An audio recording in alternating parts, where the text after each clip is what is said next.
Bonjour à toutes et à tous, bienvenue pour ces ateliers aujourd'hui et nous allons pour cet atelier parler de transition écologique, des paroles aux actes et des paroles et des actes. Je vais passer la parole tout d'abord à Stanislas Guérini, donc, qui va nous parler un peu de ce que sont ces ateliers et puis lancer en fait partout en France ces ateliers dans tous les territoires. Alors, selon la règle sanitaire selon laquelle l'orateur a le droit d'enlever son masque, et ensuite on respecte évidemment les conditions sanitaires. J'en profite pour dire un mot et remercier toutes celles et ceux qui ont bossé pour rendre ce campus possible, parce qu'on a fait le choix de le maintenir dans des conditions extrêmement complexes. On a fait en somme le choix de vivre avec le virus, et c'est notre manière d'organiser les choses, et je voudrais vraiment remercier tous ceux qui ont rendu ces moments possibles, un mix de présentiel, certains sont réunis dans des campus régionaux quand la situation sanitaire le rend possible, et puis pour le reste, on invente des nouvelles modalités, et merci, merci beaucoup pour cela. Moi je voulais être avec vous ce matin pour qu'on lance cette série d'ateliers, construire ensemble. C'est au fond la suite de ce qu'on a pu faire pendant la crise, où souvent d'ailleurs on a dit un mouvement politique aujourd'hui, est-ce que ça produit des idées, est-ce que ça produit une ligne politique? Bien, on a démontré ces derniers mois qu'on a su mobiliser les adhérents de La République En Marche pour dire cette crise qui nous invite à nous réinventer, selon l'invitation du président de la République, elle doit pousser à réfléchir la suite, non pas le jour d'après. Moi, je n'ai jamais aimé cette expression-là, parce qu'elle laissait penser qu'au fond, il y avait un moment binaire où on allait basculer d'une réalité ou à un autre, d'un coup d'un seul, selon laquelle toutes les contraintes seraient levées. Non, je crois qu'il y a une certaine continuité, mais ce qui est vrai, c'est que cette crise, elle a agi comme une sorte de catalyseur, et elle nous ramène à l'essentiel, elle nous oblige à réinterroger absolument tous nos modèles. Et donc je pense que pour un mouvement politique, c'est un beau moment pour avoir ce travail de réflexion. Et il s'avère que pendant cette crise, nos adhérents se sont massivement mobilisés. 60 000 d'entre eux ont contribué, ont remonté des idées. On a mis en place 15 thématiques pour répondre aux grands défis qui sont devant nous. Et on a fait des propositions. On les a mis dans ce livret qu'on a appelé pour un nouvel élan républicain, parce qu'il y a une colonne vertébrale dans ce mouvement, et notre nom, c'est La République En Marche.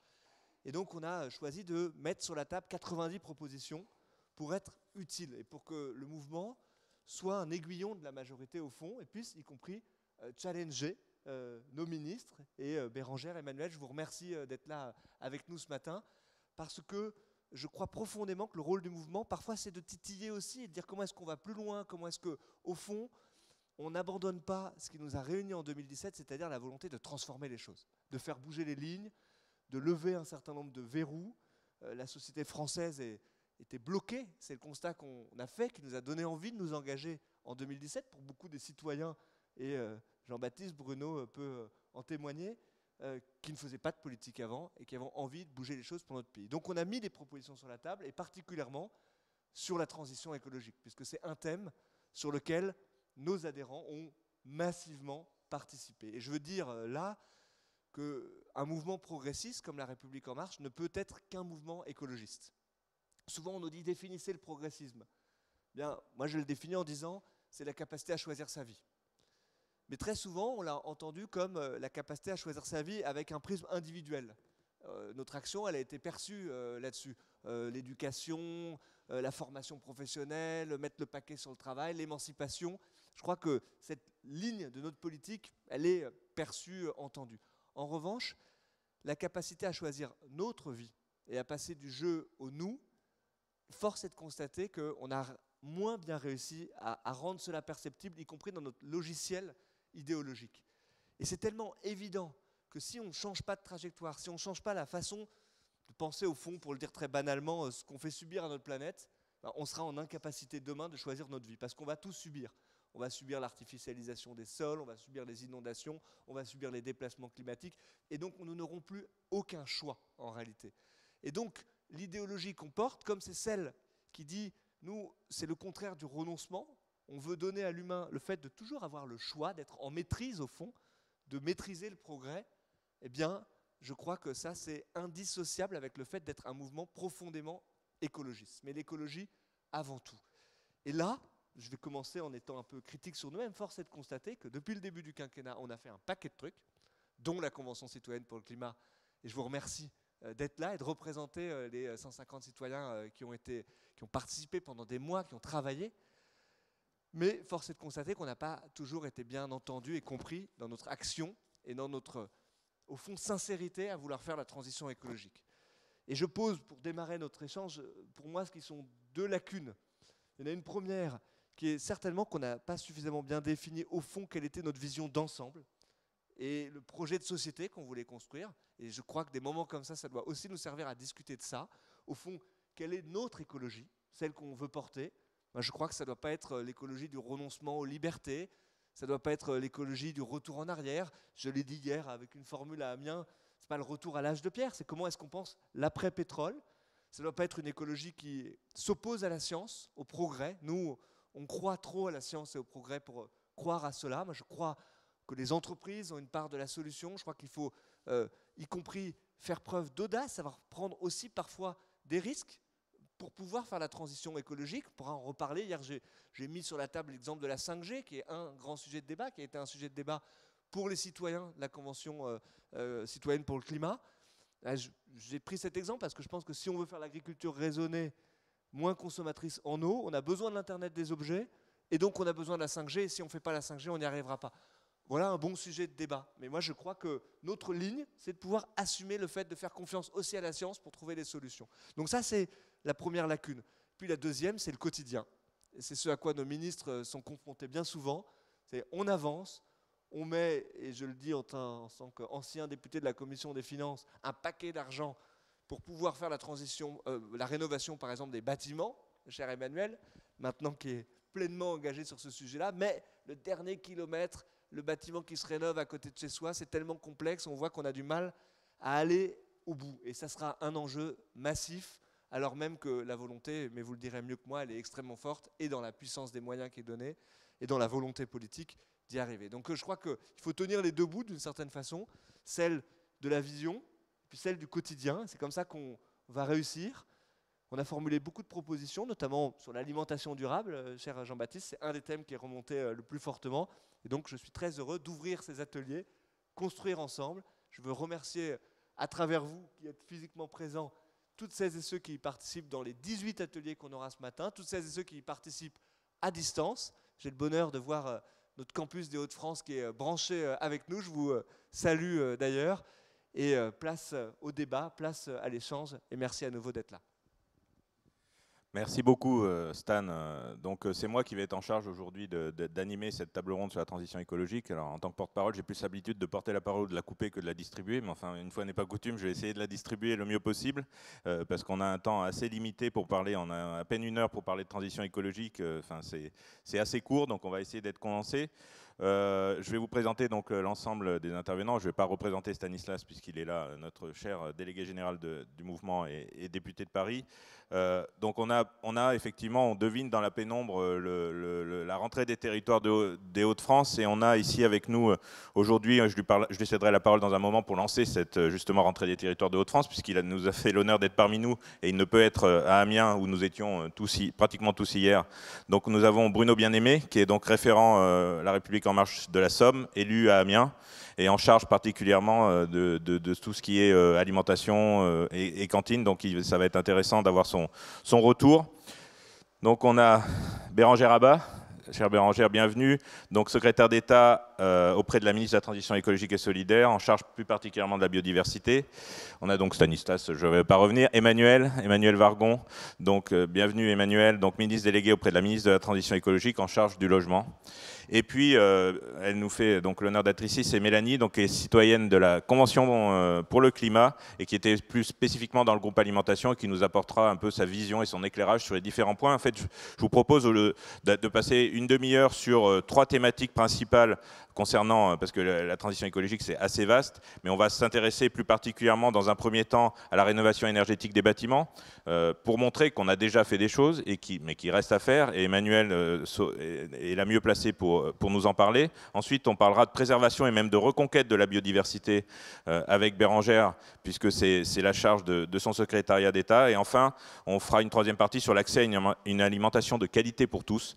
Bon, j'introduirai rapidement en tant qu'ancien rapporteur de la loi loi Egalim où on avait fait un certain nombre d'avancées et on vérifiera sur le terrain concrètement si ça se met en place. Et puis on écoutera sur ces 3 thématiques aussi les propositions de la Convention citoyenne sur le climat pour voir un peu quel regard ils ont sur ce qu'on a déjà fait et sur ce qui, selon eux, reste à faire. Et puis pendant une demi-heure, on échangera avec des internautes qui nous regardent aujourd'hui et qui auront sans doute des questions à nous poser au fur et à mesure des développements. Mais je vais laisser peut-être la parole en premier à Bruno pour qu'il lance aujourd'hui cette rentrée des territoires à Amiens, puisqu'on voit dans la pénombre les participants qui nous écoutent religieusement. Oui, merci Jean-Baptiste. Je vais faire assez court, mais je voudrais déjà saluer tous mes collègues d'Amiens et tous les adhérents d'Amiens et des Hauts-de-France. Vous êtes dans un endroit assez exceptionnel. Je vais faire très court, mais j'ai envie de vous faire une petite remarque. Je ne sais pas si vous savez, mais il y a 4 ans, dans la salle qui est 20 mètres à côté sur votre droite, il y a un mouvement politique qui s'est créé qui s'appelle La République En Marche. Donc je vous invite à travers vos masques à respirer bien fort et à sentir un peu ce qui va se passer aujourd'hui, ce qui va se passer dans les jours à venir. On est sous une forme de... Allez, je vais faire très court, mais c'est un peu comme s'il y avait une forme de renaissance. Merci beaucoup Bruno.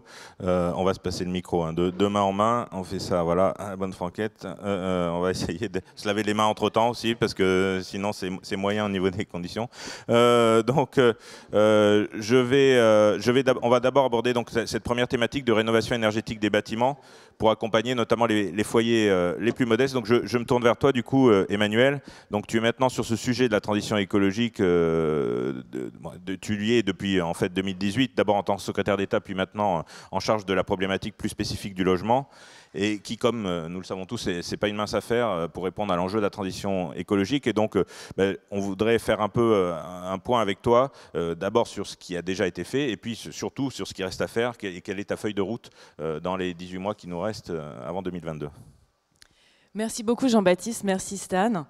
D'abord, bravo au mouvement pour la vitalité de ces campus, le caractère très innovant entre présentiel et visio et l'énergie collective qui se dégage. Et je crois qu'on a besoin de ce moment pour montrer ce qu'on a fait et montrer notre ambition. Et pour rebondir sur ce que disait Stan, pour moi, l'écologie, c'est ambition, décision, solution. Ambition, parce qu'il faut qu'on soit extrêmement ambitieux, fort, face aux constats que nous faisons tous. Il faut qu'on affronte la réalité, il faut qu'on parte de ce que nous dit la science, il faut qu'on se projette dans l'avenir. C'est notre responsabilité de transformer, c'est notre responsabilité d'aider la France à être à la hauteur de l'enjeu. Et je crois que ça fait partie de notre ADN aussi, cette volonté transformatrice, cette volonté de ne pas refuser l'obstacle, de ne pas se cacher les yeux, de dire oui, le sujet est là, il est très important en fait, c'est le sujet majeur pour nous, pour nos enfants, pour les enfants de nos enfants, et nous allons faire. Et donc ça m'amène à décision. Décision, ça veut dire décider d'y aller, ça veut dire s'engager. Je vais prendre un exemple, je vais prendre 2 exemples. Le premier, c'est les centrales à charbon. C'est aussi un sujet énergétique, je m'en suis occupée dans la période précédente, et puis après, bien sûr, je parlerai de logement. On sait qu'il faut que notre énergie soit moins polluante. Et dans notre électricité, ce qui pollue le plus, c'est les centrales à charbon. Il nous en restait 4. Nous avons décidé de les fermer. Ce n'est pas un discours, c'est une décision. Et cette fermeture est en place et après, on l'accompagne avec des solutions. Dans le logement, affronter le sujet, c'est aussi connaître. Ça fait des années qu'on parle de passoires thermiques et que selon les discours, il y en a 5 millions, 10 millions, 7 millions, 8 millions, on ne sait pas. On a fait le premier recensement fiable des passoires thermiques. Donc maintenant, je peux vous dire combien il y en a en France. Il y en a 4,8 millions. Je peux vous dire où elles sont en France. Il y en a un petit peu plus dans le centre de la France, cher Jean-Baptiste, qu'ailleurs.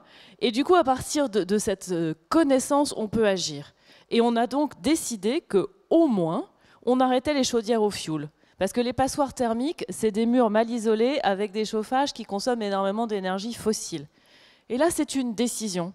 À partir de 2022, on n'installe plus de nouvelles chaudières au fioul.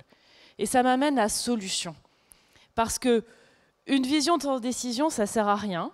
Et des décisions sans solution, c'est ça qui crée la colère. Des décisions sans solution, c'est mettre les gens dans des situations impossibles et leur dire « débrouillez-vous ». Et je crois que ce n'est pas ça notre conception de la politique. Donc pour les chaudières au fioul, on accompagne tout le monde. On accompagne les chauffagistes pour savoir comment est-ce qu'ils vont pouvoir poser d'autres chaudières. On accompagne les ménages pour savoir avec quelles aides ils vont pouvoir faire pour trouver la chaudière qui leur correspond. On est d'accord pour dire, je reste sur cet exemple, après je parle de logement, s'il faut un tout petit peu de fioul pour accompagner une pompe à chaleur là où il fait très froid, ben on est pragmatique et donc à partir du moment où on passe de 100% fioul à 10% fioul, on est prêt à regarder. Et donc on passe de la vision à la décision, de la décision à la solution. Pour la rénovation, c'est ça puissance 10. Le bâtiment, c'est notre deuxième cause d'émissions de gaz à effet de serre en France, à peu près 20% des émissions de gaz à effet de serre. C'est la première source de consommation d'énergie. Si on veut être sérieux sur notre trajectoire de lutte contre le changement climatique, il faut s'attaquer aux émissions des bâtiments. Et en plus, c'est bon pour l'emploi. En ce moment, c'est évidemment notre sujet prioritaire. Et c'est bon pour le pouvoir d'achat et pour le confort. Donc, on met 6,5 milliards d'euros dans le plan de relance sur la rénovation des bâtiments. Bâtiments publics, la moindre école, la moindre salle polyvalente, les bâtiments dans lesquels on a des services de l'État, l'État est très souvent le plus mal servi, et puis la rénovation de nos logements qu'on soit en maison individuelle ou en copropriété, de nos logements qu'on soit propriétaire occupant ou propriétaire bailleur. C'est plus d'argent et c'est des procédures simplifiées. L'outil principal, c'est une aide qui s'appelle MaPrimeRénov', que j'ai lancée avec Julien de Normandie il y a 1 an, qui marche très bien. On va en faire 100 000 cette année en période de crise. C'est 2 fois plus que ce que faisait l'agence qui s'en occupe, l'ANA, l'année dernière. Et puis, c'est la mobilisation des grandes entreprises qui émettent, qui produisent de l'énergie. Et grâce à ces entreprises, à travers l'application du principe pollueur-payeur, on a réussi à faire 1 million d'actes de rénovation l'année dernière. 800 000 isolations, 250 000 chaudières, dont d'ailleurs 150 000 sorties de chaudières fioul. Donc en gros, ambition, décision, solution. Sur la rénovation, ça a déjà démarré et là, on va faire encore beaucoup plus. Merci, merci beaucoup Emmanuel. Sur ce sujet, plus précisément de la rénovation énergétique, on avait et de la transition écologique, on avait une proposition justement qui était sortie des ateliers du mouvement, qui était la proposition de créer une banque de la transition écologique pour accompagner les plus modestes, notamment rénovation de logements, pas seulement, mais achat de voitures propres et autres. Que pensez-vous de cette proposition qui a été, donc, que penses-tu, cher Emmanuel, de cette proposition qui a été portée, donc, comme Stan nous en parlait, dans le projet pour un nouvel élan républicain qu'a écrit le mouvement très récemment lors de cette crise? Je pense qu'elle répond à un vrai besoin. Parce que c'est vrai que quand on a pris la décision de faire des travaux chez soi, et quand on a trouvé l'artisan, et puis trouvé les aides, il y a parfois du reste à charge. Alors sur un projet qui peut être parfois lourd, ça peut être 40 000 euros, on va réussir à trouver 20 25 000 euros d'aide, parfois même un peu plus, mais il y a un reste à charge. Ce reste à charge, il faut qu'il puisse être financé, et il se finance bien parce que dès qu'on a fini les travaux, on fait des économies d'énergie, donc la facture baisse, et elle baisse vraiment significativement, mais il faut amorcer la pompe. Et c'est vrai que les banques ne jouent pas toujours le jeu. Ça fait partie de mes combats que d'emmener les banques à vraiment accompagner avec des prêts, et du coup avoir une structure publique qui dit bah, de toute façon il y a un droit à prêt pour une transition écologique, pour des transformations qui sont bonnes pour la planète et bonnes pour vous. Je pense qu'en tout cas on ne peut pas laisser ces dossiers sans réponse, donc banque privée ou structure publique ou un mélange des deux, je pense que c'est vraiment une piste à creuser. Merci Emmanuel. Je voulais avoir un mot de Mélanie sur cette thématique particulière. Alors je sais que ce n'était pas votre atelier forcément, mais vous avez forcément échangé avec les autres citoyens sur ce sujet plus spécifique de la rénovation énergétique. Oui, tout à fait. Et effectivement, ce qui en ressort, c'est que il faut accompagner les personnes pour pouvoir faire ces rénovations, bien entendu aider. Et on avait au niveau des banques, effectivement, on s'est rendu compte, nous, on n'a pas pu aller dans le détail forcément de toutes les mesures, mais effectivement, aujourd'hui, quand on parle avec les associations ou le ministère, les réunions qu'on a actuellement pour présenter, faire le suivi de nos mesures, il y a ce problème du financement, où effectivement, avoir une banque nationale qui s'occupe de ça, ou en tout cas, faire quelque chose au niveau des banques pour aider, voilà, pour que les gens puissent obtenir ces financements-là. Oui, Stan, vas-y. Juste un mot pour dire qu'il me semble dans le plan de relance qu'on va faire sur les écoles, tu le mentionnais, je crois que c'est déterminant en réalité, parce que ça relie deux sujets, sur l'éducation à l'environnement, et en même temps, je crois comprendre que les écoles en tant que bâtiments publics sont souvent des grosses passoires thermiques. Et donc si on arrive d'ici la fin du quinquennat à faire des avancées extrêmement concrètes pour que nos écoles changent de tête, si je puis dire, je le dis d'autant plus que beaucoup de nos candidats aux élections municipales portaient ça dans leur projet. Je me rappelle d'avoir fait un déplacement à Bordeaux, Thomas portait ce projet-là pour dire il faut que concrètement ça se voit dans les écoles. Je crois que c'est un sujet essentiel. Je ne sais pas si vous avez un agenda qui permettra d'avoir des résultats concrets. On sait qu'avec les travaux c'est difficile, mais si ça se voit, je crois que ça sera une avancée fondamentale. Tu as raison Stan, les écoles c'est clé. C'est clé d'abord pour le confort d'apprentissage, parce que ce sont souvent des bâtiments des années 60, des années 70, dans lesquels il fait froid l'hiver et très très chaud l'été. Donc pour le confort, même pour le projet pédagogique, ça change tout. Moi j'étais la semaine dernière avec Clément Beaune à Vierzon, dans une école qui a été rénovée déjà grâce à une aide de l'État, d'ailleurs grâce à un financement de la Banque européenne d'investissement, donc pour dire qu'en fait l'Europe c'est concret. Et je discutais avec les institutrices qui disaient mais c'est pas seulement qu'on est mieux physiquement, c'est qu'en fait, c'est toute notre manière d'enseigner, d'accueillir les enfants, de travailler avec eux qui est changé. Donc oui, les écoles, c'est clé. On en a fait 976 l'année dernière, des écoles. Il y en a 60 000, hein, donc on a de quoi s'occuper. Mais ça a déjà commencé. Et là, on met beaucoup d'argent. On met 4 milliards sur les bâtiments publics et on va pouvoir cofinancer, puisque les écoles sont sous la responsabilité des maires, mais on va pouvoir apporter 20, 30, 40, 50% du financement. Et les entreprises sont dans les starting blocs. Donc là, je crois qu'on va pouvoir faire des milliers d'écoles et c'est le confort au quotidien de nos enseignants et de nos enfants. Merci beaucoup Emmanuel et merci. On reviendra sur ce sujet, je pense, par les questions. Vous n'hésitez pas, si vous avez des questions, à les poser sur Internet. On y reviendra tout à l'heure sur les différents sujets. Mais on va passer à la deuxième thématique aujourd'hui, qui est comment protéger la biodiversité, comment reconquérir la biodiversité même.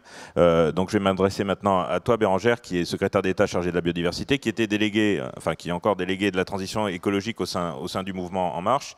Et puis on a travaillé sur ces dossiers ensemble, puisque contrairement à ce que beaucoup croient, l'agriculture n'est pas le problème de la biodiversité, mais c'est la solution pour justement reconquérir cette biodiversité. Donc cette question a une dimension très territoriale, mais aussi des dimensions internationales. Peux-tu nous dire un mot aussi de ta feuille de route qui t'a été donnée pour les 18 mois qui nous restent? Oui. Merci Jean-Baptiste, bonjour à tous. Effectivement, on a cette difficulté avec la biodiversité que d'avoir tout un chemin à parcourir dans la prise de conscience. On va de l'infiniment petit à l'infiniment grand. Les questions climatiques, je crois qu'aujourd'hui, elles sont vraiment entrées dans le débat public. La conscience collective de ces enjeux et de ces impacts, on l'a tous très bien en tête. La biodiversité, cette dégradation, cette érosion qui est vraiment une urgence absolue dans nos objectifs, elle est encore difficile à percevoir dans notre quotidien et dans des actions concrètes. Quand on parle de logement, de rénovation énergétique, on voit très bien ce que ça veut dire en termes de santé publique, en termes de budget des ménages et évidemment en termes d'impact et de transition énergétique. La biodiversité, c'est beaucoup plus impalpable. Et donc on a cet immense défi collectivement que de lui donner aussi sa place dans la conscience collective pour que ça rejoigne les enjeux de transition comme les questions climatiques. On a des outils pour agir et des enjeux qui sont à la fois en termes de territorialisation, donc de travail vraiment en partenariat avec les différents niveaux de collectivité, et c'est quelque chose d'ailleurs, puisque nous sommes entre nous, qui va nous amener à travailler dans les prochaines échéances électorales sur des véritables projets, des projets de territoire à l'échelle régionale. On a de gros enjeux sur la biodiversité, donc je vous invite tous à vous projeter et à vous saisir de ces questions-là dans les mois qui viennent. On a, au-delà de cette territorialisation, au niveau international, beaucoup de choses à établir en lien avec le cadre international et au niveau européen, évidemment, plus proche de nous, puisque beaucoup de choses se décident à cette échelle. Et puis, des moyens, évidemment, au niveau national que l'on a déclenché déjà dans le plan de relance. Certains me diront « Ah oui, mais la ligne biodiversité dans le plan de relance, elle paraît beaucoup plus insignifiante que sur d'autres volets. » Et en fait, je dément tout à fait. L'intérêt de la biodiversité, c'est qu'on la retrouve à tous les niveaux d'intervention. On va avoir évidemment sur la transition agroécologique des leviers extrêmement importants. On a, à cheval avec le logement, les questions d'artificialisation des sols. Les atteintes au milieu sont un des premiers niveaux d'intervention pour se préserver de l'érosion de la biodiversité. On a dans le volet emploi et formation des emplois verts qui vont participer à l'entretien de nos espaces protégés, à la préservation des espèces et des espaces. Donc on a vraiment à chaque niveau de ce plan de relance des impacts possibles et des gros leviers de transition. Et c'est un travail qu'on fait évidemment en interministériel, de même qu'avec Tim d'ailleurs, que je souhaite saluer ce matin, parce qu'on a vraiment des gens qui travaillent à rationaliser ces questions. Sur les questions de biodiversité, et tu les connais bien, Emmanuel, pour les avoir aussi travaillées, il y a beaucoup d'émotionnel. On le voit avec Jean-Baptiste quasiment au quotidien, tout ce que peut vouloir dire la transition agroécologique et ce que certains voudraient vraiment nous enfermer dans des caricatures. Je crois que ce qu'on a à faire et le chemin qu'on doit poursuivre au sein d'En Marche et avec nos partenaires, c'est vraiment trouver cette voie. Il n'y a pas des gentils militants environnementaux et des méchants agriculteurs ou des chasseurs sanguinaires et des protecteurs des animaux. Non, bien sûr que non, c'est beaucoup plus nuancé. Et il faut qu'on arrive à retrouver cette finesse-là dans notre travail, dans notre parole, dans notre responsabilité collective, parce que c'est la seule voie, c'est le seul chemin. On ne peut pas se payer le luxe d'attendre des alternances politiques pour qu'on soit plus ou moins écolo, plus ou moins engagé. Non, il faut qu'on construise. Et donc c'est vraiment pour ça que je pense qu'on a un espace historique par rapport à la prise de conscience dans la société. Ce que le Covid, malheureusement, mais c'est la question de la résilience, malheureusement cette crise sanitaire, elle vient de nous mettre face à ces fragilités, face à ces vulnérabilités qui sont les nôtres, à quel point on est fragile dans cet environnement quand les équilibres avec la nature, avec les espèces sont bouleversés. On voit à quoi on s'expose. Dans mon portefeuille, il y a aussi l'eau. Imaginons un instant dans quelle situation on se retrouve si on vient à manquer d'eau, s'il y a une pollution qui atteint nos ressources. Donc ces enjeux-là, ils sont extrêmement importants, mais on ne peut pas se payer le luxe de posture et de démagogie sur ces questions. Merci beaucoup Bérangère. On a travaillé effectivement pendant le confinement et avec un certain nombre de marcheurs et avec Tim, tu en as parlé sur les projets apportés justement suite à cette crise. Et il y avait une proposition qu'on a fait, dont tu es en grande partie à l'origine, mais je voudrais que tu en parles aujourd'hui, c'est de la création, à l'image de ce qui est fait sur un défenseur des droits, avoir aussi un défenseur des droits de l'environnement pour veiller à la protection du climat, pour veiller à la protection de la biodiversité, du bien-être animal et alerter en cas de manquement grave et avoir une véritable action sur ces droits de l'environnement. Alors qu'en penses-tu et développe, puisque je crois que c'est en grande partie ton idée au départ. Oui, parce que ça fait des mois et même des années, hein, avec les différents ministres qui se sont succédés en tant que parlementaire. Je travaillais déjà sur la justice, le droit de l'environnement et même les polices. La police de l'environnement, c'est aussi... enfin, tout est lié de toute façon. On a... ce besoin criant d'objectiver les choses, on vient de le dire. Donc on a besoin d'un regard scientifique, mais on a besoin aussi d'une transparence, d'une indépendance, des personnes qui sont amenées à avoir cette vigilance au quotidien et à nous dire si certains droits sont transgressés, si on peut... préserver mieux, enfin, se préserver aussi des effets de biais qui peuvent y avoir dans les politiques qu'on développe. On peut très bien s'engager dans une politique qui sera censée nous permettre d'atteindre nos objectifs en termes de transition énergétique, mais avoir des effets sur l'environnement qui peuvent être critiqués, en tout cas qui doivent être observés. Donc cette indépendance-là, cette autonomie dans le regard, ça nous a amené à faire entre autres propositions, cette proposition d'un défenseur des droits. Après, alors c'est à nuancer. Sur la justice environnementale, un effet d'annonce aurait été de dire on va créer une juridiction spécialisée comme le parquet financier pour l'environnement. On se rend compte quand on travaille, et ça a été mon cheminement, avec les spécialistes, avec les professionnels, aussi bien les juristes que les avocats spécialisés en droit de l'environnement, que par rapport à notre modèle et à notre système français, ce n'est pas forcément la bonne solution. D'où ce qu'on a apporté dans le projet de loi de parquet européen et justice spécialisée qui va revenir bientôt à l'Assemblée, la question vraiment de se rapprocher de chaque cour d'appel, d'avoir une justice, donc des juridictions spécialisées sur l'environnement, mais au plus près du territoire, qui puissent vraiment s'adapter à des situations locales. Donc on a cette finesse à nouveau à trouver dans notre niveau d'intervention pour être au plus près des besoins et pas se payer d'effets d'annonce, mais en tout cas être vraiment les plus efficaces.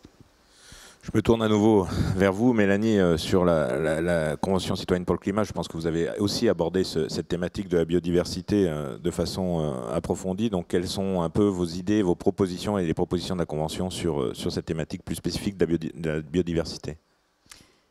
Tout à fait. D'abord, je voudrais revenir sur... je voulais juste intervenir par rapport à ce qui a été dit. C'est vrai qu'il y avait peut-être 2 lacunes par rapport aux politiques qui avaient été mises en place. Ce qui est important, c'est effectivement la vision de la société qu'on veut. C'est voilà, et on s'est confronté ensuite au quotidien.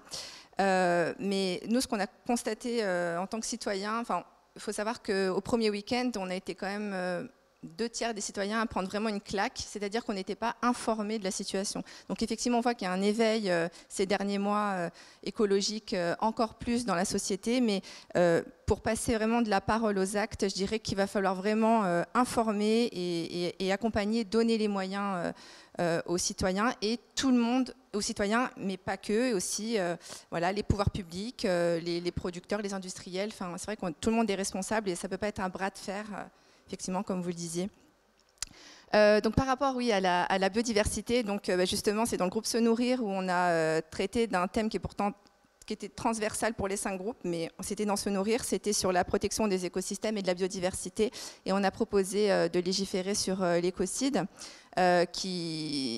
Donc Emmanuel Macron, lors de notre venue à l'Élysée, a dit qu'il voulait, c'était quelque chose qui devait être porté à l'échelle européenne, voire internationale, mais que ceci dit, on pouvait quand même travailler sur un projet niveau national, ce sur lequel on est mobilisé aussi pour essayer de trouver, voilà, de réécrire une mesure là-dessus. Et puis oui, avec le défenseur des droits, donc tout à fait, pour nous tout est lié, voilà, protection de l'environnement, etc., tout est lié. Juste une remarque, 30 secondes, pour dire que l'un des grands apports, je pense, de notre gouvernement, c'est d'intégrer ce sujet à l'intérieur d'un grand ministère et dans une relation vraiment forte avec le ministère de l'Agriculture. On a maintenant transport, logement et écologie qui sont dans le même ministère, de transition écologique, merci. Donc, on a transport, logement qui sont dans le même ministère de la transition écologique et un travail très approfondi, vous allez le redire, avec le ministère de l'Agriculture.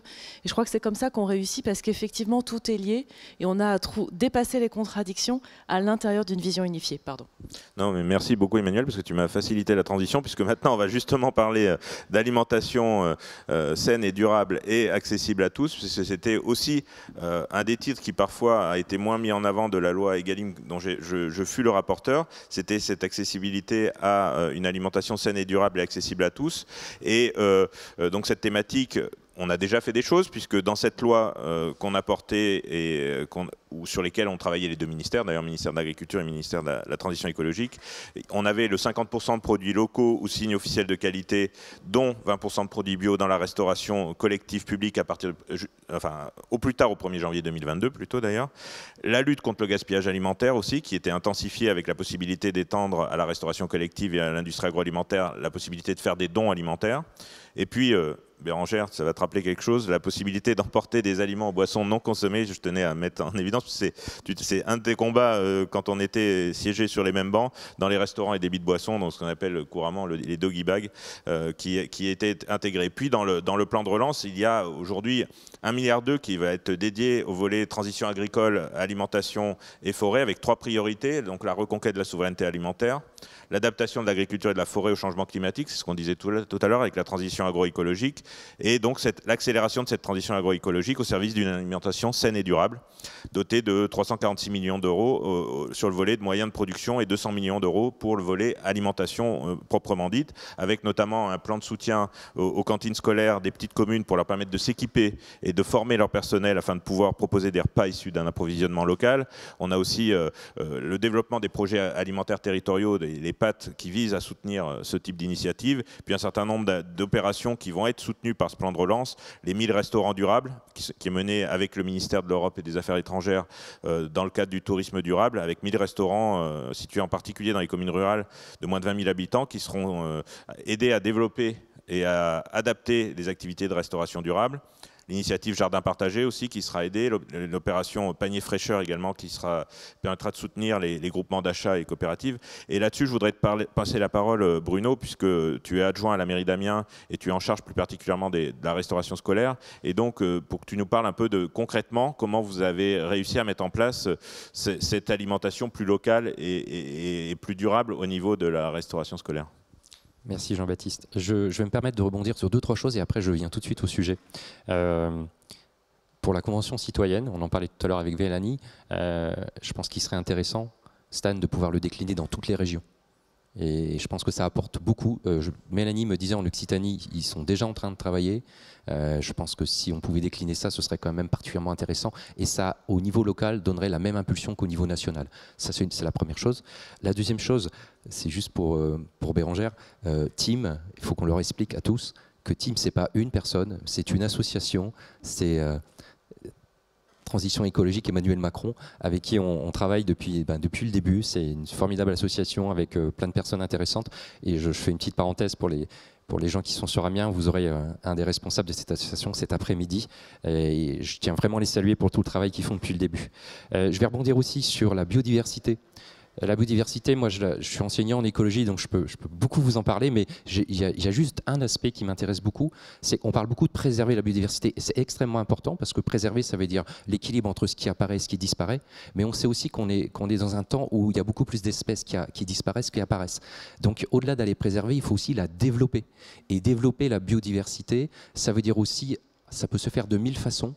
Mais je vais vous donner un exemple qui, pour moi, sur mon territoire est intéressant. Si on parle de l'aspect végétal, c'est d'aller développer des vergers conservatoires, par exemple. C'est-à-dire qu'on réintroduit de la génétique en se disant que cette génétique pourra, à un moment ou à un autre, peut-être être réutilisée. Et donc, moi, j'invite toutes les villes importantes, même les plus petites, à développer des vergers un peu partout, de manière à, et là, je vais rebondir sur la partie alimentaire, quand un verger conservatoire de pommes, de poires ou de prunes est présent sur un territoire, tout le monde peut aller chercher une pomme, une poire ou une prune pour manger. Et là, on bascule tout doucement vers une forme d'autonomie alimentaire. Et ça, c'est le point qu'on va essayer de développer un petit peu, Jean-Baptiste. On est sur un temps qui me paraît extrêmement important. Je pense que c'est le moment de ne pas rater le virage de la transition écologique. On nous a malheureusement un petit peu taxé de ne pas être assez, entre guillemets, vert, alors que nous, au quotidien, on y est tous les jours. Et c'est vrai que parfois, les messages, on a du mal à les faire passer. Mais je crois que là, on a la chance et la malchance. Mais quelque part, profitons de cette malchance pour transformer l'essai et en faire une chance. Ce virage, il est important. Il est important parce que ça va permettre à chacun de se recentrer. Sur la partie alimentaire, il s'est passé une chose. On l'a tous vécu. On ne pouvait pas aller plus loin qu'1 kilomètre au début. Et puis, finalement, on a retrouvé nos maraîchers qu'on avait un petit peu oubliés. Moi, sur ma commune, les maraîchers ont vu leur chiffre d'affaires augmenter de 20, 30, 40%. Il faut préserver ça. Il faut les aider, continuer à les aider, parce que là, en ce moment, ils voient tout doucement les gens repartir. Donc, attention à ça. Comment on peut développer cette partie alimentaire? Je vais continuer sur l'idée des maraîchers, puis après je reviendrai sur les écoles. Comment on peut développer cette partie alimentaire? Partout, on peut installer du maraîchage. On peut aller aider des maraîchers à s'installer et à créer une forme d'autonomie sur les territoires. Le plus important pour la transition écologique qu'on est en train de mener, le virage qu'on va mener, pour moi, le fil vert doit pousser vers des emplois verts. Et je pense que ça parlera beaucoup à tout le monde, à nos concitoyens, si on montre que le vert, c'est pourvoyeur d'emplois, et de très nombreux emplois. Il y a une entrée qui est importante, c'est que quand on est avec peu d'argent et qu'on va perdre son emploi, parce que c'est ce qui va arriver pour plusieurs milliers de personnes dans les semaines à venir, il y a nécessité à aller expliquer que le virage vert sera pourvoyeur d'emploi. Et ça, c'est un message important à faire passer partout, partout, partout. Sur la partie alimentaire, je continue. Effectivement, comme tu disais, Jean-Baptiste, il y a beaucoup de choses qu'on a mises en place depuis que le gouvernement est installé, enfin depuis qu'Emmanuel Macron est élu. Je vais prendre un exemple qui est très concret, c'est les repas dans les petits déjeuners, dans les écoles primaires. Ben, c'est incroyable de voir à quel point on arrive à faire revenir des enfants vers une alimentation un peu plus équilibrée, et puis même faire venir tout simplement des enfants vers prendre un petit déjeuner le matin. Ça peut paraître fou, mais c'est la réalité. Donc ça, c'est un point extrêmement positif. Je vais réagir et je vais continuer sur cette idée. C'est les écoles, parce qu'on parlait tout à l'heure des écoles. Moi, je pense que par rapport à l'alimentation, effectivement, on peut aider les maraîchers dont on parlait et leur assurer l'emploi à partir du moment où les collectivités créent des conventions ou des partenariats avec ces maraîchers qui, finalement, pourront fournir à 80%, à 100% les écoles. Et ça crée des emplois pérennes, des emplois qui ne sont pas délocalisables. Et là, on commence tout doucement à partir vers, peut-être pas de l'économie circulaire, mais on s'en approche. Dernier point sur les écoles, je pense qu'il est important de faire des écoles modèles. Des écoles de la transition écologique. Moi, je le vois comme ça, et j'en discutais avec Brigitte Fourré, la maire d'Amiens, il n'y a pas très longtemps. Je pense qu'on va essayer de mettre en place, enfin, on va pas essayer, on va mettre en place des écoles modèles. Et ces écoles, pour moi, elles auront un aspect autonomie énergétique. Il faut qu'on ait des écoles où on n'a pas, comme tu disais tout à l'heure Emmanuel, pas de passoire thermique. Il faut des écoles où finalement on fait comprendre aux plus jeunes que si au bout de 2 ans ou 3 ans il n'y a plus de plastique dans l'école, eh bien peut-être que ces enfants, après chez eux, avec leurs parents, auront le même discours. Et finalement ils vont peut-être aller éduquer leurs parents. Il faut des écoles où on fera du jardinage. Il faut des écoles où à travers tout ce qu'on va pouvoir faire, on va développer aussi cette éducation à l'environnement. Voilà, moi je le vois beaucoup comme ça. Et sur l'aspect, je terminerai vraiment sur l'aspect alimentaire, je pense qu'il faut absolument essayer le plus possible d'aller vers cette autonomie, parce qu'on a possibilité sur tous les territoires de trouver des moyens de s'autonomiser d'un point de vue alimentaire. Voilà. Merci beaucoup Bruno, j'ai piqué le micro à JB. Est-ce que je voulais faire 2 rebonds, mais rapides. Je crois qu'il y a des questions en plus, donc c'est important qu'on puisse, c'est le but de ces ateliers, échanger aussi. Je trouve que quand je vous écoute, il y a 2 mots-clés qui me viennent en tête, c'est confiance et concret. Oui.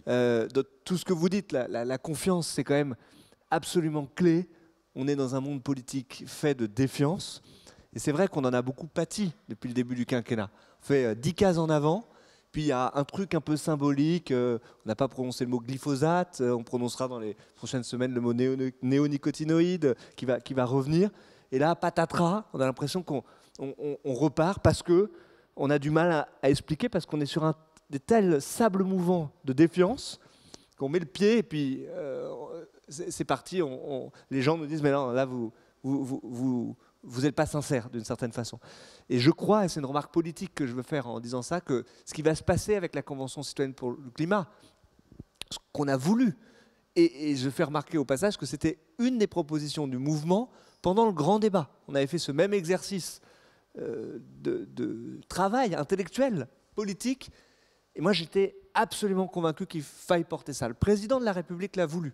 Contre vent et marée d'ailleurs, ce n'était pas si évident que ça. Il a dit, il faut le faire. Oui, les prises de risque, peut-être qu'ils vont nous dire des trucs qu'on n'a pas envie d'entendre et il faudrait être sincère dans la réponse. Le combat, il n'est pas gagné encore. Parce que ce qui va se passer dans les prochaines semaines, dans les prochains mois, c'est essentiel. Vous êtes en train de mener un travail pour faire atterrir tout ça, en bossant avec les parlementaires, en bossant avec le gouvernement, à dire de là où vous êtes partis, comment est-ce qu'on continue à affiner pour que ça arrive dans la loi. Un certain nombre de choses ont déjà été prises dans le règlement, mais pour que ça arrive dans la loi, pour ce qui a besoin de modifications législatives, je crois que ça sera un virage majeur dans notre quinquennat, parce que si on arrive à créer de la confiance entre les 150 qui ont été missionnés et puis cette majorité, à mon sens, on gagnera énormément. Et puis le deuxième mot, c'est concret. Le mouvement avait formulé une proposition pendant le temps de réflexion qui était un chèque pour l'alimentation durable. Moi, j'avoue que j'ai ce rêve-là.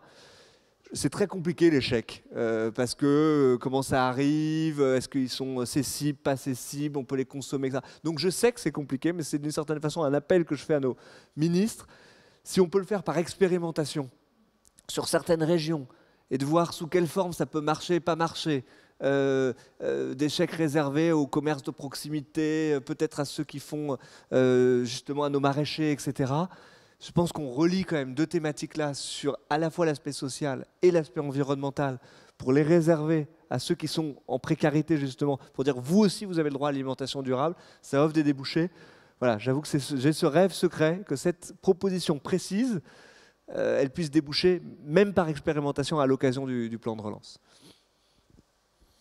Oui, tout à fait. D'ailleurs, on l'a porté ensemble à l'occasion d'un projet de loi. Bon, c'est pas abouti encore, mais on va essayer de continuer à le faire aboutir. Sur cette partie-là, et qui était votre groupe de travail au sein de la Convention citoyenne sur le climat, Mélanie, pouvez-vous nous en dire un peu plus? Alors, assez rapidement, parce qu'on a effectivement pas mal de questions d'internautes, et puis je pense qu'il y a des gens qui nous regardent, là, notamment à Amiens, qui ont sans doute des questions à nous poser. Promis, j'ai l'habitude de résumer 100 pages en 2 minutes. Donc, vous êtes plus efficace que nous. Dans le groupe alimentation, donc effectivement, on a parlé de la loi Egalim. C'était la première grande famille d'objectifs avec tout ce qui est restauration collective. Et on veut l'étendre même à la restauration privée d'ici à 2025. Les contrats tripartites pour assurer une meilleure rémunération des agriculteurs, les circuits courts avec le levier de la commande publique qui effectivement doit être important, et on a proposé aussi une TVA réduite sur les circuits courts, et puis traiter le gaspillage. Ensuite, on avait une deuxième grande famille d'objectifs qui était sur la mutation de l'agriculture pour qu'elle soit plus durable, avec effectivement l'agroécologie, l'enseignement agricole et le grand rendez-vous de la PAC en 2021 qui permettra de redistribuer là où on veut l'argent de la politique agricole commune. La protection des océans avec régulation de la pêche.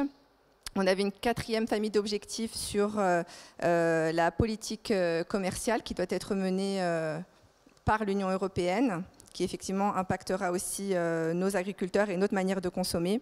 On avait un cinquième point sur, on y revient, mais l'information et l'éducation, avec informer à tous les âges, à partir de l'école, mais aussi à tous les moments de la vie, que le consommateur, par cette information, puisse aussi être consommateur de ce qu'il achète, voilà, que ce soit vraiment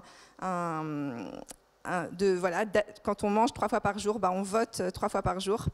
Et puis s'appuie aussi sur un programme national nutrition santé.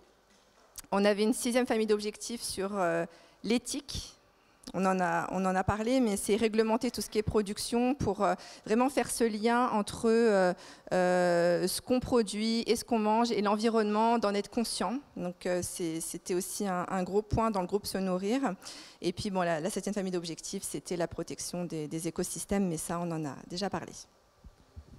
Merci beaucoup. Justement, j'ai une question sur Internet de Philippine qui nous demande en ligne, et je pense que c'est pour toi la question, Stan, principalement, ou pour nos ministres. La Convention citoyenne pour le climat est un succès, et comment fait-on pour convertir toutes ces promesses? Et puis, la deuxième question qui est un peu liée et qui nous est posée par Emma, qui nous dit, tu en as parlé un peu tout à l'heure, Stan, mais définir l'écologie en marche en 3 mots par rapport à Europe Écologie Les Verts notamment.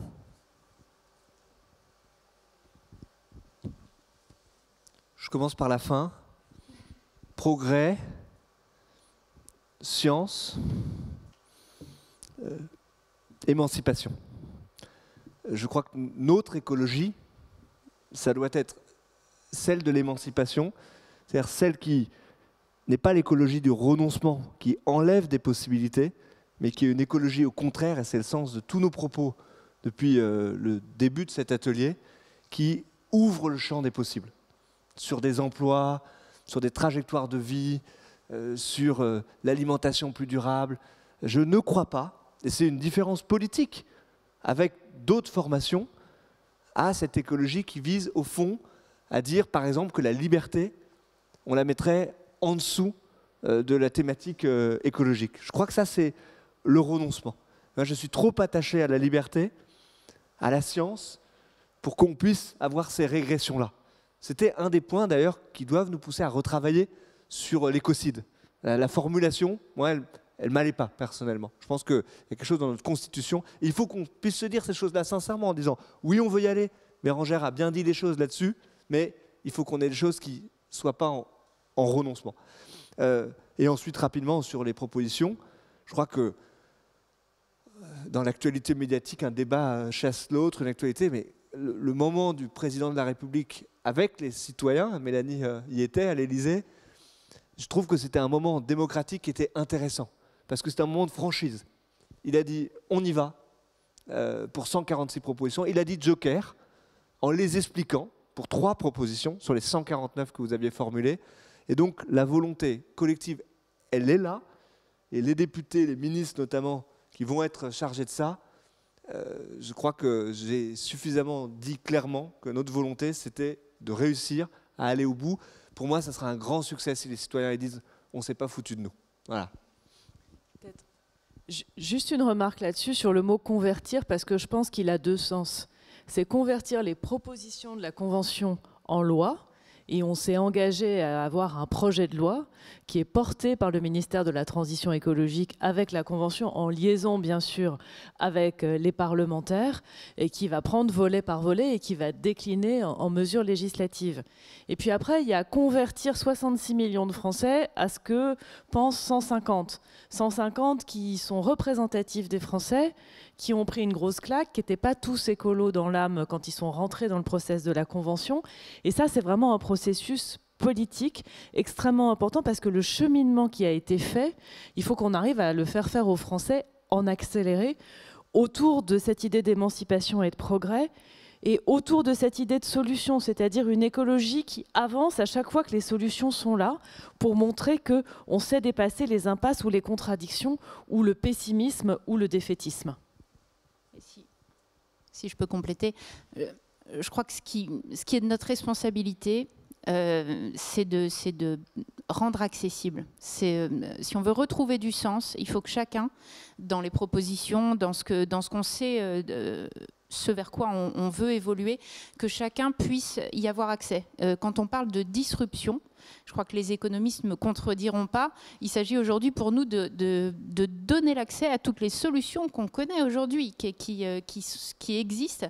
Il faut pouvoir les démultiplier pour donner accès à tous, et c'est ça qui redonne du sens, et donc qui embarque, et donc qui permet à chacun vraiment de se projeter dans un futur souhaitable.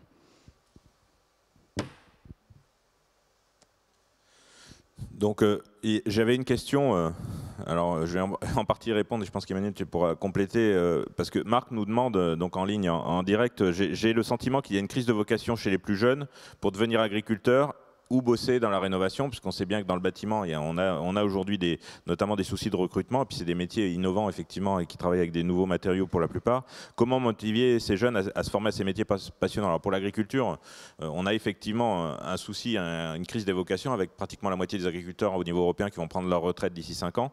Donc on a vraiment un enjeu là-dessus, et ce qu'il faut d'abord, c'est redonner une envie, et pour donner une envie, il faut que les agriculteurs arrivent à vivre de leur métier, et c'est ça le fondement de la loi Egalim, et il faut être tout à fait honnête, hein, on n'est pas là pour faire de la langue de bois. Cette partie-là, on l'a pas réussi pour le moment, clairement. Aujourd'hui, on a libéré un peu de valeur ajoutée, on va dire, au niveau de la grande distribution et au niveau de la filière agroalimentaire. Elle n'est pas redescendue dans les cours de ferme. Donc il faut absolument que dans les 18 mois qui nous restent, il y ait un effet concret, parce qu'on ne motivera pas des jeunes. On a besoin de jeunes qui s'installent hors cadre familial. On a besoin de jeunes qui reviennent sur les exploitations agricoles.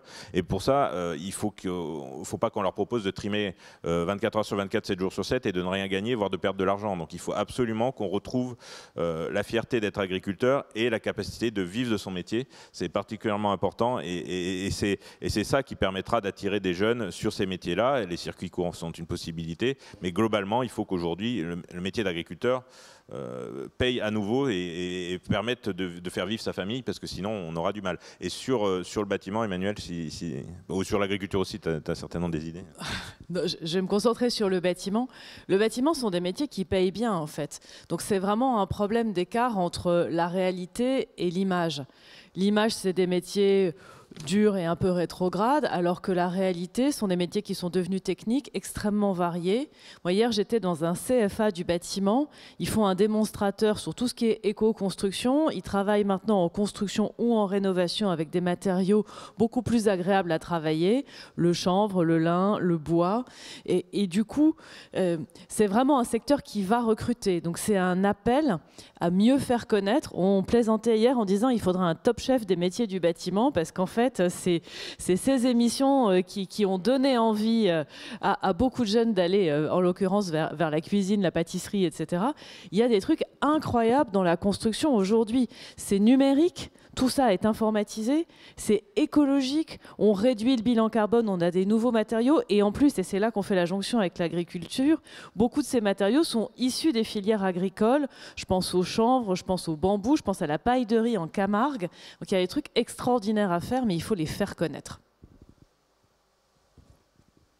Merci beaucoup Emmanuel. Je pense qu'il y a des questions à Amiens éventuellement. A priori ça marche au niveau technique. Donc s'il y a, alors on vous voit tous collectivement. S'il y a des questions, il faudrait lever la main, je pense, ou se rapprocher d'un micro. Est-ce que vous avez des questions? Si j'en ai d'autres sur Internet, mais ça serait pas mal d'interagir en direct. Donc si ça fonctionne. Ouais, normalement tout marche parfaitement. Les équipes d'En Marche ont bien bossé. Mais vous avez des questions à Amiens où on est parfaitement complet, où on vous saoule tous, je ne sais pas. Il se réveille en douceur. Non, on avait une question, sinon préparez-vous alors, à en poser une. Amiens, donc Arthur qui nous demandait en ligne, des choses ont été faites en 3 ans, des réformes aussi, et pourquoi entend-on que rien n'est fait en matière d'écologie? Voilà, je ne sais pas qui veut répondre là-dessus, Bérangère ou... Vas-y. Bah, ce que Stan a dit tout à l'heure, c'est que malheureusement, une difficulté, parce que quand on envisage la transition, il peut y avoir des grands pas, il peut y avoir des grandes politiques, de lourds investissements qui sont faits sur des volets, mais ces grands chiffres, enfin moi le plan de relance, hein, je ne sais pas pour vous, mais ça reste quand même assez surréaliste et on a du mal à se rendre compte tant que nous-mêmes on ne bénéficie pas d'une aide, tant que c'est pas plus proche de nous. Donc ces grandes politiques-là, ces grands investissements, ils sont impalpables, ils sont loin. Et par contre, des sujets qui peuvent être qui touchent vraiment à nos émotions, vont capter toute l'attention et tous les regards. Et ces difficultés-là, quand on parle de transition agroécologique, quand on a un champ comme les betteraves ou les noisettes ou autres, sur lesquels on sait, on a vu venir la difficulté, on sait que dans cette transition, on a du mal à trouver des réponses et qu'il a manqué de temps. Alors on peut se dire peut-être on n'a pas fait suffisamment l'effort, on n'a pas assez activé la machine. Ça, c'est notre responsabilité de le suivre et de le pousser. Mais quand on arrive à ces difficultés-là, il y a certaines émotions qui prennent le dessus et qui vont, au niveau médiatique, vampiriser tout ce qui peut être fait par ailleurs. Et ça, c'est une grande difficulté.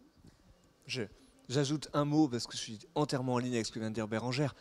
Ayons quand même la fierté de ce qu'on est en train de faire depuis le début de ce quinquennat. Je le dis pour les marcheurs qui nous regardent, parce que prenez les sujets qui étaient, y compris dans la dernière présidentielle, qui étaient portés.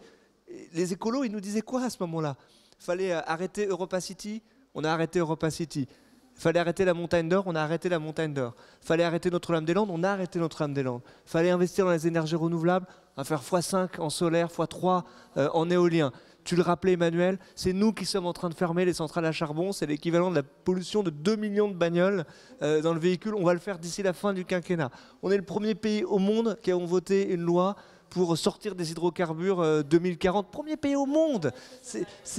On a fermé Fessenheim, qui était une promesse irrésolue des quinquennats précédents. On se confronte à la réalité, on le fait. On fait les contrats de transition énergétique pour accompagner. Tout ça, je vais dire un truc qui va vous faire sourire. J'avais lu avec attention une interview de Mathieu Orphelin, qui était notre collègue, qui était dans notre groupe et qui maintenant est dans un autre groupe à l'Assemblée nationale, au début de cette crise. Il avait fait une interview et il dit, si on veut être vraiment réaliste sur le sujet de la transition écologique, il faut mettre 10 milliards d'euros supplémentaires sur la table. Le plan de relance, c'est 30 milliards d'euros. 30 milliards d'euros qu'on met là-dessus. Donc, on a tout pour réussir et on le porte en réalité avec une proactivité qui est extrêmement forte. Donc, ne nous laissons pas enfermer et systématiquement mettre dans les cordes sur ces sujets-là. Ne nous prenons pas les pieds dans le tapis sur des pièges médiatiques non plus. Je le dis, je suis content qu'on ait pris des décisions sur la chasse à la glu, par exemple, parce que je pense que ça aurait été dommage. Dans le même temps, on mettait 30 milliards d'euros, d'avoir 2 semaines pour dire qu'on était en recul total parce qu'on ne bougeait pas sur la chasse à la glu. On a bougé sur la chasse à la glu, et tant mieux. C'est une opinion qui fait débat, mais en tout cas, je crois que c'est aussi notre sincérité à vouloir avancer. Ouais, je pense qu'il y a eu une question. Je vois une dame en gros plan à Amiens, donc Delphine. Donc, ah d'accord. La référente du Nord, donc elle a sans doute une question. On vous écoute si ça fonctionne au niveau technique. C'est peut-être pas Delphine qui a une question, mais je ne sais pas si ça fonctionne ou pas. Apparemment, nous entend pas, ou il y a un souci technique. Avec Cognac G, je sais pas, je ne sais pas. Pour les anciens, ça ne parlera pas aux récents, mais bon, ça parlera aux anciens. Non, il y avait Salomé justement, ce qui nous disait, justement, c'est intéressant parce que ça rebondit un peu sur ce que tu viens de dire, Stan. Qu'est-ce qui est le plus efficace en matière de transition écologique? Pourquoi ne pas se lancer à fond? Alors, je suppose que c'est sur des sujets de fond plutôt que de parler de chasse à la glu, qui est un plus symbolique. Ah, ça marche? Ça fonctionne? On la voit parler dans le micro, mais on ne l'entend pas, donc c'est un petit peu problématique pour comprendre la question. D'autant qu'on veut difficilement lire sur les lèvres, pour le coup. Si Delphine a une question, mais je ne sais pas si vous m'entendez. On entend, mais très loin. Ouais, c'est les réglages techniques, ça a marché en cours de journée, mais... Attends 2 secondes, Delphine. Ouais, attendez 2 secondes, on ne vous entend pas. Est-ce qu'ici, on peut pousser le son à fond sur le retour? Qui vous disait, voilà, super, on entend. C'est intéressant parce que ça rebondit un peu sur ce que tu viens de dire, Stan. Qu'est-ce qui est le plus efficace en matière de transition écologique? Pourquoi ne pas se lancer à fond? Alors je suppose que c'est sur des sujets de fond plutôt que de parler de chasse à la glu, qui est un peu symbolique. Ça marche? Ça fonctionne? Est-ce que vous m'entendez? Dans le micro, mais on n'entend pas, donc c'est un petit peu problématique pour comprendre la question. Est-ce que vous m'entendez?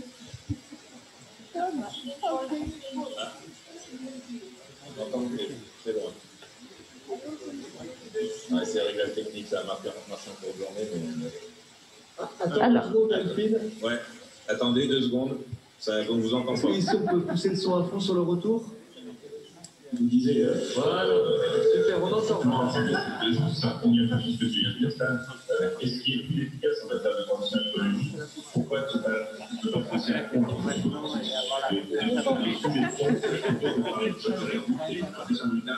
ça marche?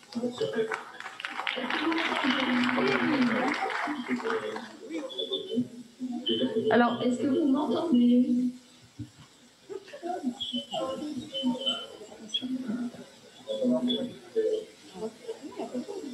Je peux y aller?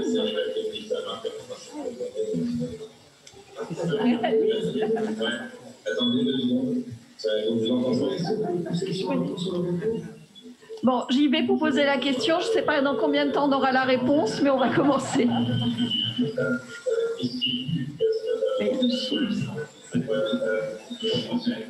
C'est compliqué avec le son en dessous.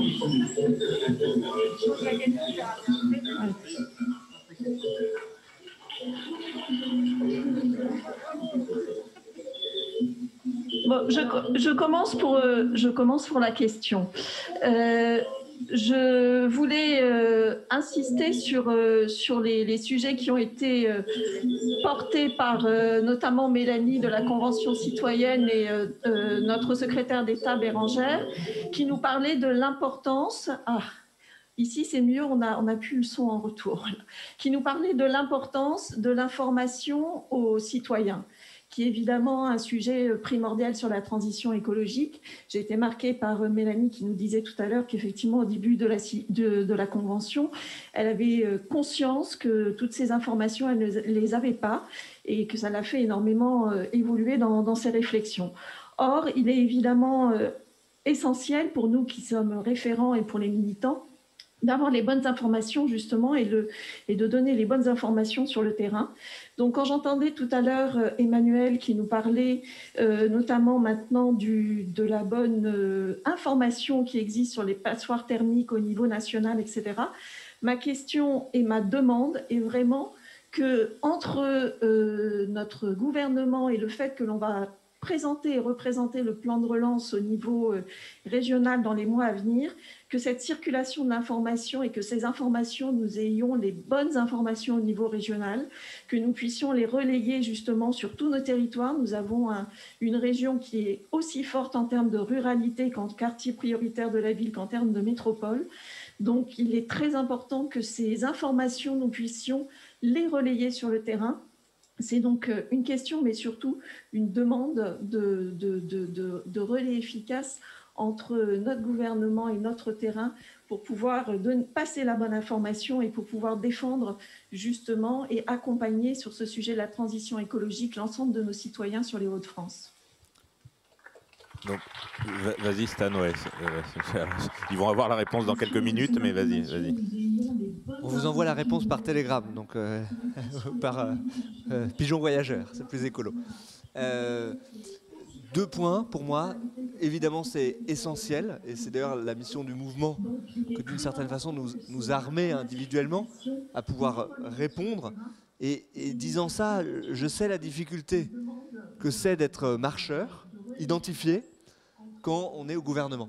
Je vois exactement ce que c'est, et j'ai souvent ces retours-là de dire, mais moi, les repas de famille, mes cousins qui me disent, attendez, vous êtes en marche, vous avez reculé sur ce truc-là, etc. Et je crois que dans le militantisme d'aujourd'hui, c'est extrêmement important qu'on puisse tous et toutes porter la parole.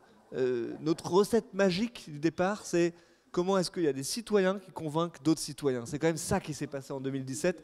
Et donc notre mission principale, c'est de réussir à retrouver ça. Donc je rebondis sur 2 points très concrets. 1, il est défensif et quotidien.